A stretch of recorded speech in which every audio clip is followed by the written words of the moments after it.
Training Systems, Peak Performance Massage, and the chiropractic team at Slow Wellness Center.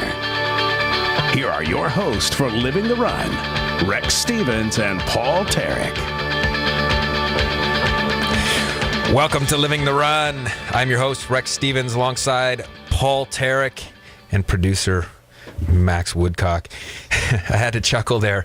We're not just chewing the fat, we're getting rid of that. Paul, did you come up with that one, or was that a Ryan Ferrand special there? That was a Ryan Ferrand special. I think he was looking at me, watching me eating a piece of steak before he came up with the chewing the fat part, and then he moved on to something a little healthier. It's only speculation, though.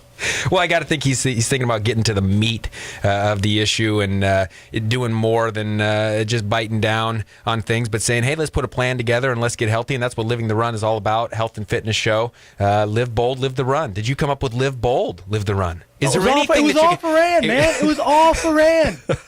I'm just the eye candy, Rex. I'm just the eye candy. And don't forget, you are the voice, too. You are the voice. Dude, did you see, totally changing subjects, did you see American Ninja the other day? American Ninja Warrior? You guys didn't watch that? Paul Terek, I don't have TV, so I have not even heard of American Ninja. You don't have TV? What's this guy? Paul probably only brings this up because he was formerly a Ninja Warrior contestant. Oh, no, it was. He wants to relive his glory days on the radio. No, I don't, because I know that if I had got a call to do it, it would have been very embarrassing and another failure to chalk up, an athletic performance.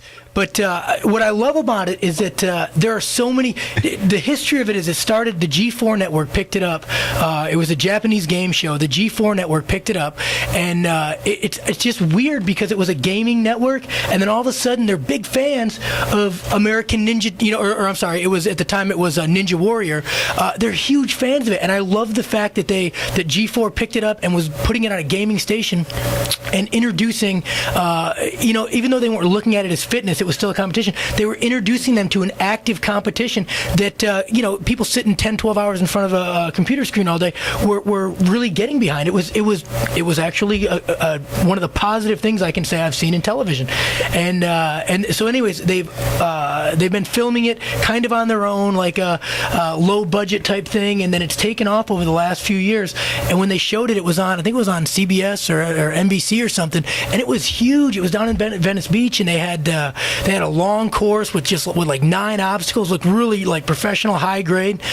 So anyways, awesome. I think it's a great thing. They're putting it on TV. It's there's no way you can do it if you're out of shape and overweight, but it promotes having a healthy, fit body. It's not so much being out there and being the most ripped guy out there or whatever, but just being able to maneuver your body weight, and I think it's a great thing. Sounds great. Almost like stop observing and start participating. Bingo. Well, we're excited today. On today's show, we got Luke Llamas, who's the director of Fellowship for Christian Athletes here on the Central Coast, and I know he's excited about an all-star football game they got coming up on Saturday, June 2nd. They're at 7 p.m. At Tascadero High School. This will be the second year they're doing it. An opportunity for seniors to get one more shot at playing the game they loved for those that aren't moving on potentially to the college ranks. And so we're excited to have him, and he's going to be bringing in the long snapper from Cal Poly, Zach Powell, who's got a pretty cool Living the Run story. Started in high school for him and has culminated in a pretty good success story there at Cal Poly right now. And some of the things with what FCA is doing is they're talking about more than just sports. And I heard Colin Coward just the other day talking in the morning, and he talked about love your life but like your sports. And there's more to just this element of athletics, competition, and sport, but there's more that comes into that thing. Character, things like John Wooden used to say, don't have character but don't be a character. So how does that fit into... Did that not transfer over to any current professional athlete? Is there not one that has ever heard that? I mean, you're right. You hit the nail on the head. I mean, there's more to it than just athletics. It's about building character and producing young men and women. And I think they lose sight of that. There's so many people you see out there that will do win at all costs. And we joke around about it, but that really is a bigger mentality than it should be. Everybody has that. Whether it's a performance enhancing drug, whether it's putting your athlete or your son or daughter in a situation where it may not be the physically the healthiest thing for them or the best thing for them, but they got to win at all costs. And I think there's a line that gets crossed really early on that all of a sudden when you cross it, it's hard to look back and remember where it's at. Absolutely. I know John Wooden used to to be concerned with his players, because you're always getting this bombardment from other coaches, teachers, family, maybe the media in some ways. And he always used to tell his guys, be more concerned with your character than your reputation, because your character is what you really are, while your reputation is merely what others say you are. And I think he was trying to say is, hey, there's going to be a lot of outside influences, guys, but come together as teammates. Let's use these certain philosophies and kind of standards of character to maximize our team, maximize your possibilities, and get through this more positively when you finish playing for this team. Yeah, I totally agree. I think you, like I said, hit the nail on the head, man. Character's where it's at. Well, it is, and I thought we'd go through a few. Living the run. We talk about this we're all in it together. Living the run is we're all in it together, and some of these things, like you said, that TV program, step by step. Oftentimes, it takes baby steps, it seems like, and I know those can be frustrating for some, but to get to some of those goals that you're trying to achieve, whether it be weight loss, whether it be increased energy, whether it be just reduction of stress. And I was reading this book the other day. One of my favorite authors, her name is Anne Lamott. She wrote a few books. One of my favorite books by her is Traveling Mercies, but she wrote a book one time, and she told a story about her brother. And maybe Paul, you've done this. I know I've done this. Max, possibly. I doubt Max has ever done this. But, he was a sixth grader, had a bird project. And there he is. He's supposed to, write about several hundred birds and give all the details and put that information out there in a report. And he had 3 months to do it. And one day, before the report was done, he came to his dad and said, Dad, I got to do this project. And of course, he had 3 months. There's no way you do it in one night. And he starts to panic and he starts to get stressed. And I know a lot of us have had those times where we start to get stressed, and now all of a sudden the picture becomes very fuzzy. It's not very vivid anymore. The clarity is starting to go out the window because the panic is starting to overwhelm us. And I thought it was a great deal when he'd asked his dad, he says, Dad, how in the world are we going to do this? And his dad looked at him, he says, we're going to go bird by bird. And I see bird by bird as one of those deals, as step by step sometimes, this process of getting to that healthy goal.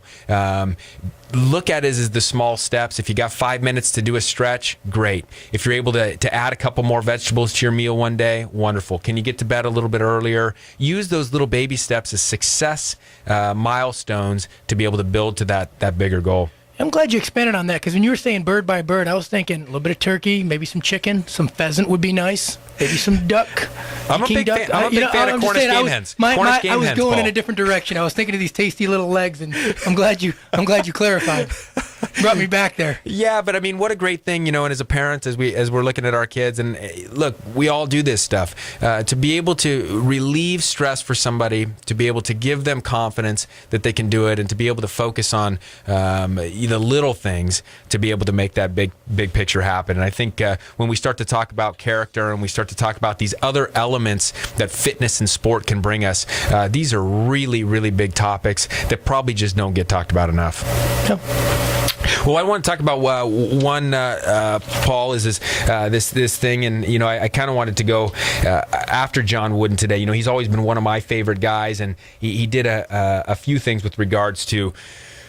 Obviously, he was one of the greatest coaches of all time, but one of the things that made him that was being able to implement some of these strategies. And I thought, when you look at some of these things, how does this come to what we're trying to do here at Living the Run? We're a health and fitness radio show by all means, but at the same time, we're trying to encourage people and be able to set a foundation for people to feel as though that they can reach these goals. So I always liked, he had something called a 7-point creed. I thought we'd go over it before we talk to Luke Llamas and Zach Powell here. Is the first one he says is be true to yourself. Very first thing, every day, and he kind of said these are one of these things you should do each day. The second one was make each day your masterpiece. 3 was help others. 4 was drink deeply from good books. 5 was make friendship a fine art. 6, build a shelter against a rainy day.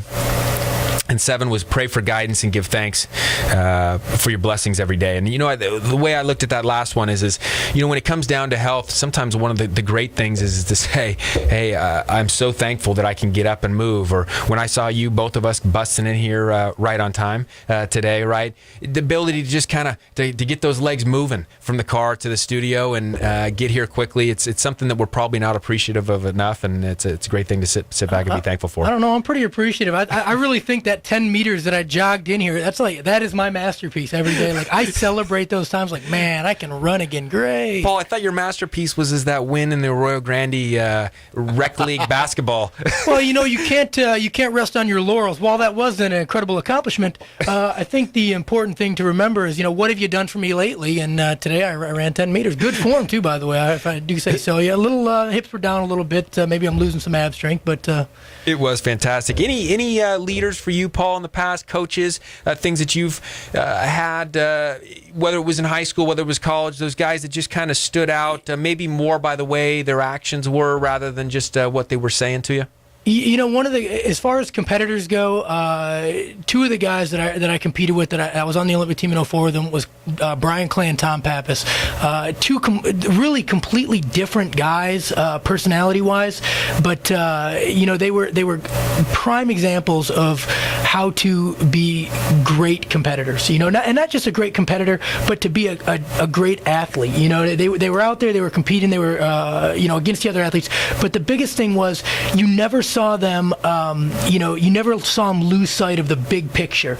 I would get really frustrated and get down, and I'd kind of emotionally swing low between it after a bad event, and they would get frustrated, but you would see them, just dip down a little bit, and then get right back on track. And the other thing too is they were just great guys to be around. The meet's over, and we're all sitting down having breakfast, or we're all sitting down eating dinner or whatever, and they were just as down to earth as you can get. So I think as far as competitors, they were probably two of my favorites. The one guy I talked to, Milt Campbell, I love the guy. He's great. I believe he was a 56 gold medalist in the deck. Best saying I ever heard him say was, "Do your best, forget the rest."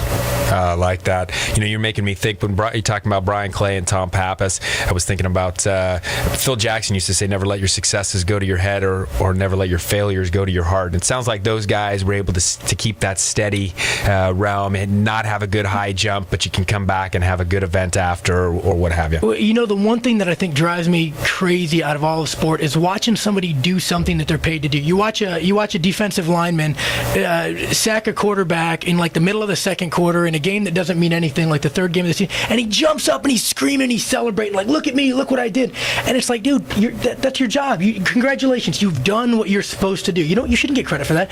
But then it's like when the guy screws up on the next like 5 or 10 plays, like he's not up jumping around and doing the same thing. It's like you need to lose as graciously or win as graciously as you lose, kind of thing. And that's what always bothered me. And that was the one thing about Brian had. I remember one time he threw probably a 4-meter PR in the disc or javelin, and you wouldn't have known it. As soon as it left his hand and the yell got it, he finished screaming, and the javelin landed and they measured it. He just gave himself 2 claps and changed his shoes and he was on his way. I mean, it's just the modesty and the humility was great, and I really respected that. Act like you've done it before, right? Yeah, exactly. I would say at the same time, though, with such a high-intensity sport like football, some people use that as their sense of motivation as well. You get done with a huge play.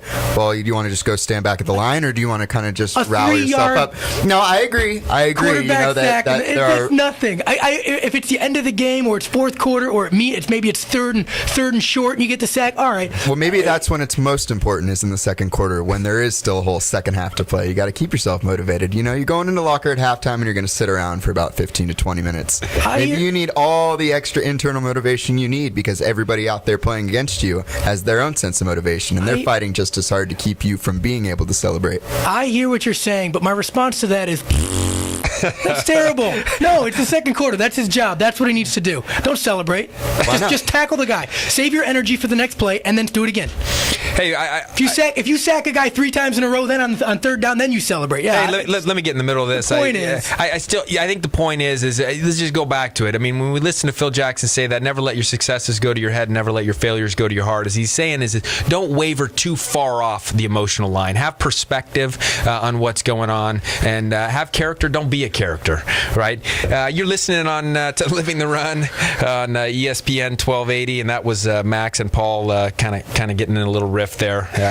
Not really, but we will soon be joined in just moments by Zach Powell and Luke Llamas. I just want to give one thanks to a coach that I had in high school. His name was Jerry Hitchman, and I don't know. I was actually talking to Luke yesterday, and I don't know if we had any of these organized deals like FCA or even Athletes in Action at my high school, but I know that the coach Jerry Hitchman, he used to bring us on Fridays, and we would go to Denny's, and it was just a great time. Game day, we'd show up at 6 a.m., so it was worth it to go at 6 a.m., and it was worth it to go to Denny's. As you know, Paul, I don't like Denny's, and I don't like getting up at 6 a.m. when I was 17, but there was so much value. I felt that there was some wisdom that Coach Hitchman was going to give us, and looking back on it, I never had a coach that did that besides him, and I just wanted to say thanks to him and props out to the coaches that are reaching out a little further. And a big takeaway from that was never order egg sunny side up at Denny's.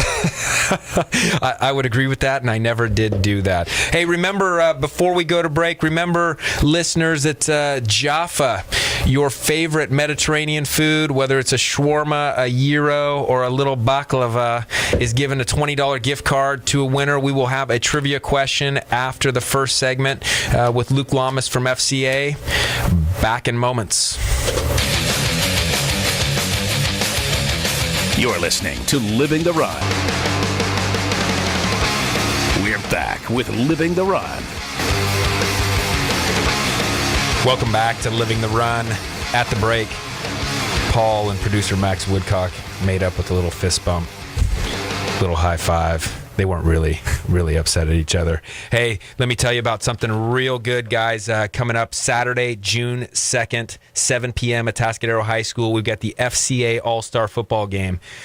Second annual, $10 admission, $20 raffle ticket. Paul Terek, you like this? To win $20,000 for a voucher to a car at any one of the 11 participating car dealers. 100%, guys, 100% listeners of the proceeds are going back to the local high school football programs. Awesome stuff. Cool event. We are joined in studio now by the guy who's heading up this event here. He heads up Fellowship for Christian Athletes here on the Central Coast, has been doing so since 2007. 5-time national competitor, track and field cross country athlete for Cal Poly. Received his degree in communications there. Luke was involved in a ton of things. This guy is involved in everything, and I've heard him speak many times. He loves to speak. You'd love to hear him too. Luke Llamas, thanks for joining us in studio. Yeah, Rex, great to be with you guys, and I just looking forward to the evening. Yeah, absolutely. Well, hey, tell us a little bit, Luke, about how you got involved in FCA. Was it something you were doing as an athlete yourself? What does FCA mean to you, or what did it mean to you just as a track and field guy? And Paul Terek, you did know steeplechase guy, by the way. Steeplechase, was that one of your better events? No, that in the definitely decathlon? not one of my better events. It's got that whole, I was down with the steeplechase right up until they said it was 3,000 meters, and I said, I'm going to go ahead and pass that off to a guy that's probably way better at it than I am. Pass it off to a guy like Luke. Yeah, I remember watching Paul train for the pole vault when I was going around doing hurdles and running around the track. And it was, and do you remember the down days that I'd have when we talked about getting really upset and everything? Do you remember those days? I'm sure you witnessed a few. It's easy to get frustrated with the pole vault, I'm sure. Yeah, I mean, it was definitely a So, Go ahead, tell us about that. I got involved with FCA. I was involved with Athletes in Action and other sports ministry at Cal Poly, my 4 years there. And then my friend Dennis LeDuc, who was a pitcher for Cal Poly, ended up doing FCA real part-time as he was graduating. And he asked me to go and speak at a high school, Pioneer Valley High School. I was actually there today talking with students. And I went and talked with the track team. One of their lunch meetings, they had some pizza, and kids gathered, about 40 kids in the room. And on the way home, he said, hey, they're looking for somebody to do this full-time in this area and grow the ministry of FCA to the surrounding high schools. There was only 1 or 2 schools that had FCA at the time, and long story short, I ended up looking more into the organization, came on staff, and 5 years later, here we are today. How long's FCA been around? Because I was telling Paul, I just don't remember this kind of stuff when I was in high school, and it's just possible it wasn't there, but we were going to big public high schools up in the Bay Area. I had heard of Athletes in Action, but that wasn't at my high school either. What's the distinction there, and when did those things come about? Yeah, I tell people, I was familiar with the AIA, but I had not heard of FCA 3 months before I got hired as well. But it's actually, I came to learn about it. It's a pretty large sports ministry, probably the largest sports ministry, definitely definitely in the country and in the world. It started in 1954 with a guy named Don McClannon. He was a basketball coach, worked with Branch Rickey to get it started, and they started a camp at Estes Park, Colorado that birthed into ministries that would meet on local high school campuses. And we now do ministry with middle school, high school, college, and pro athletes across the country. And it's kind of grown. We're on about 9,000 campuses across the country. I have now about 1,000 staff across the country, about 50 of us in California, Nevada, Hawaii, which is the western region. So it's grown. It's bigger in kind of other parts of the country. It's pretty newer in California. I didn't have it as well in high school. Kind of wish I did. It's a pretty neat organization. It's fun working with students and coaches. Absolutely. You know, when you talk about these professional athletes and things that are involved, it's amazing, you know, as you go through and you look at who's been involved with the FCA, Drew Brees, Tim Tebow. You talked about in tennis, I think there was Michael Chang, Bubba Watson, who just won the Masters. Yeah. Some big names of guys that are just, they're in there. It's an organization similar, right, to things like YMCA, things like First Tee. Those things are trying to get after more than just the sport. We kind of used Colin Coward, you know, an ESPN guy said, love your life like your sports, and kind of said there's just something bigger than sports, and it seems like some of these organizations are doing that. Tell us a little bit about how FCA does that and their unique niche. Yeah, in FCA we encourage what we call the heart and soul in sports, and we recognize, you know, in the Christian faith, just this idea that all that we've been given is a gift. We're called to steward it well, and so whether it's your vocation, whether it's your relationships, or whether it's your athletic abilities, or something that you can use and steward in a way that honors God and can encourage and benefit others. And so guys like Tebow, you know, they want to make a difference through their influence and the platform that they have. They also want to maximize the gifts and abilities they've been given in this life to glorify God and just enjoy the life that they've been given, and doing that through sport. So, what are the core values? Go through real quick. I know that's a big thing for FCAs is the core values. We kind of talked about John Wooden's 7-point creed that he used to lay out for his guys, and I know that meant a lot to him, and so much of it was around action, less talk.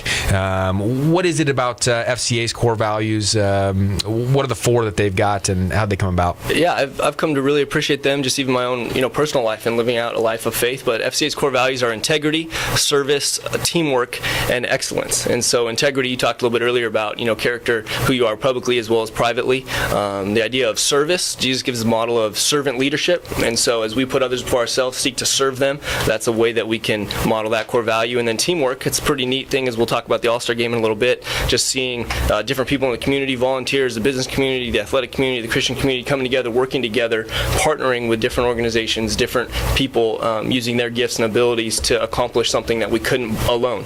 And so the idea of teamwork is a big part of FCA. And then excellence. I think as athletes, as competitors, we want to do the things that we set our mind to. We want to do them well, and that's a core value of FCA is excellence. And that's actually been a challenge, to really strive to do ministry well, to do life well, to honor God in a way that you do it well, and so strive to be excellent in all that you do. So integrity, service, teamwork, and excellence are the core values that we're trying to encourage through athletes and coaches on the Central Coast.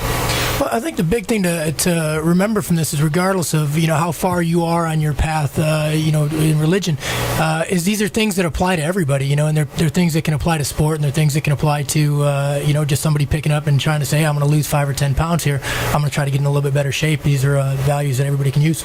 Yeah, in a lot of the ways they are, definitely. All 4 of those values, I think, no matter where someone is at in a life of faith, those are things that are significant that they can apply, and we've really seen that in the community and on the campuses, of people being really receptive to those values as we just strive to work together, have integrity, and do things with excellence. So you're absolutely right. Hey, talk about this game a little bit. How did this whole thing get started? Who's involved? I think it's just seniors, right? Who's involved in this game?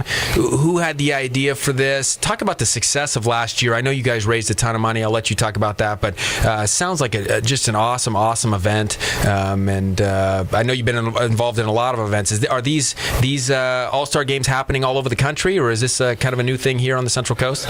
There are All-Star games that are hosted around the country, and there is a couple, but not that much through FCA. There's a couple in Texas, I think one in Virginia. So we're probably maybe the 4th All-Star game. Definitely the first one on the Central Coast where FCA has hosted a game. I definitely don't take credit for the success and the birth of this game. Actually, the visionary behind it is a former varsity football coach, Greg Dickinson, down at Pioneer Valley High School. He went on to be an athletic director. Now he's an assistant principal. And he really had the vision behind this game of wanting to see a game on the Central Coast that would match rivals in the local area, and also be a game that could showcase local athletes, recognize officials and longstanding coaches in the area, and then also be a fundraiser for local schools and give back. And so FCA was approached. A lot of the people that were, as we put together a committee for it, our board chairman, some of the coaches, they had all been involved with FCA, and they said it felt like FCA would be a great fit. And once we got involved and went and contacting some of the sponsors, talked about our core values, it really took off and was really well received, and it's gave birth to our first game last year. Yeah, and you guys raised a ton of money last year. How much money did you raise? Yes, it's pretty neat to be able to say that through the game we have a couple fundraisers that allow, through ticket sales, car raffle fundraiser, and game ticket sales, the schools get to go out and sell those tickets and keep 100% of proceeds of what they sell. And through the game we actually raised $155,000 for local high school sports, across the 14 high schools that participated. Oh. And all of that went back, 100% of that went back to their local program, allowed them, because of budget cuts and the things going on with the economy right now, it's a pretty big deal. A lot of these coaches just saying, so grateful that we're having a thing like this so they can raise money for helmets and jerseys and their program. Yeah, I think it's great that you're having this out here. A lot of people forget that the Central Coast is relatively isolated. California is such a big state, and usually they have like a state all-star game, or LA might have its all-star game, but down on the Central Coast they didn't really have. Up until they did this, there wasn't really anything, was there? Yeah, there was a game that had gone on for a little while against Santa Barbara City and Northern Santa Barbara, but the Slow High players for Slow County, not Slow High, but Slow County had not been able to play in a game since 1980 or so, and so none of those players had the opportunity to play in a game, and so this is the first time they've had that opportunity, and they're pretty grateful. Yeah, so all the local athletes you read about all year long, you see them, but you can't make it to all the games. You're going to be able to see them all in one place. That's right, yeah, and it's pretty fun. I'll let Zach maybe a little bit later talk about his experience playing in the game. We try to treat them pretty well and spoil them. They get to keep their jersey. We get them a shirt and just some really neat resources and stuff, and just try to showcase these athletes. Now, Rex was a little hesitant to ask you, but he didn't really get to play a lot of football in high school. Is there a spot on a team for him? Because he wasn't a big guy in high school, but he's filled out. He's been working. He's in better shape. He's got some size. Is there a spot for him? Does that be a starting spot? He can, second string, maybe special teams. Well, we do have an underclassmen combine. Before that, you might want to be able to go and see your 40 time and get some of those things before we put you out on the field. I don't know. I'm definitely not a linebacker either, as you can probably tell. I was a distance runner and stuff, but it's been really fun working with this football community because they're so passionate about their sport of football on the Central Coast. Yeah, there's got to be some freshman that lures in that I might be able to run against over there, or maybe compete in some weights. Or let it go, man. Hey, we're talking to Luke Llamas, director of the Central Coast of Fellowship for Christian Athletes. Again, we're talking about a game, FCA All-Star Football game that's going to be happening Saturday, June 2nd, 7 p.m. at Atascadero High School. Again, it's $10 admission, $20 raffle ticket to win $20,000 towards a car voucher to any one of the 11 participating car dealers. 100% of the proceeds go back to local high schools, football programs. And, as Luke just said, $150,000 last year was raised for this game. What a fun time. What a good, great event. I know you can learn more about FCA on fca.org. Stories galore there. I read this one on Anthony Hargrove, guy from the Saints. I mean, this is an incredible story. This guy, mother dies of AIDS when he's before 10 years old, goes to move in with his aunt and uncle. Gets involved in football, goes to Georgia Tech, is out after 2 years from grades. He's out just working, but then he's working out a little bit. Guy picks him up, and the next thing you know, he's playing for the Saints. Has a couple setbacks there too, or maybe he was playing for somebody else, but he has a couple setbacks. Gets in the wrong crowd apparently, but then gets even another chance. And so he's kind of looked at some of these things and is seeing that kind of concept that we have here of living the run. He's been through some ups and downs along the way that we kind of bantered about a little bit earlier, but just keeping his eyes on the focus, eyes on his own internal character and his spirit, and making a pretty good deal. The other one I liked for those just tuning in, FCA.org, there's one on Mark Teixeira too from the New York Yankees. A nice little video there, and just some great character stories, good learning lessons. Again, Paul, as you said, life lessons that we all can kind of grab something from. Yeah. Well, we got in studio next is one of those great stories, life lessons.